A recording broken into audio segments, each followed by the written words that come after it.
Ombudsman inamo na magkaroon ng mabilisang investigasyon sa pagkakasangkot ni Senator Leila de Lima sa illegal drug trade. Sa formal complaint na inihain ni Belica sa Office of the Ombudsman, pinasususpinde nito si Senadora Leila de Lima ng 70 araw habang gumugulong ang investigasyon. Si Erwin Temprante sa detalye. And this is a challenge to her. Otherwise, isara na lang natin itong opisina niya. Dahil imbis na itong takbuhan ng taong bayan, ito ang protektor ng mga kriminal at drug lords. Ito ang hamon ni Gregor Belgica kay Ombudsman Conchita Carpio Morales kung magpapatumpik-tumpik ito sa kanyang trabaho. Kung papaanong napakabilis ipag-utos umano ni Ombudsman Morales ang pagsisiyasat kay PNP Chief Ronald De La Rosa dahil sa pag-amin ng general na sinagot ni Senator Manny Pacquiao ang gastos ng buong pamilya nito sa panonood sa nakaraang Pacquiao-Vargas fight sa Las Vegas, Nevada.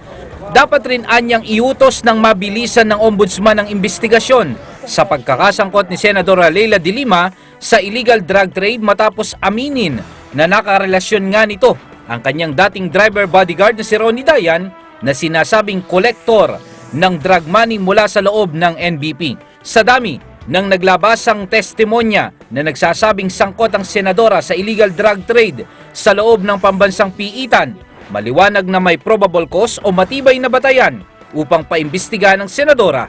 Boyfriend niya pala yung sinasabi ng mga drug lords na collector nila for her. Is that not enough? That's very glaring for us. So, wag ganun.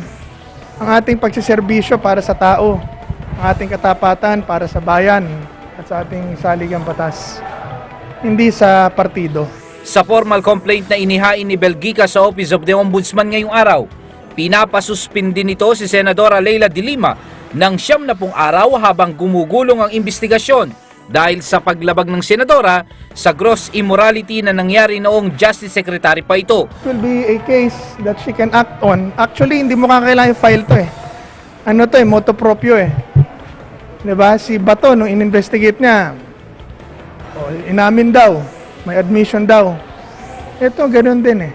So what's the difference? So, paglilinaw ni Belgica, hindi nataon ang pagsasampa ng reklamo kay Senadora de Lima sa pagbabalik ni Kerwin Espinosa na tinaguri ang drug lord ng Eastern Visayas Region. Sa halip, ang nais niya kumilos ng patas ang ombudsman ukol sa kaso ng public officials at huwag mahaluan ng kulay politika ang desisyon nito.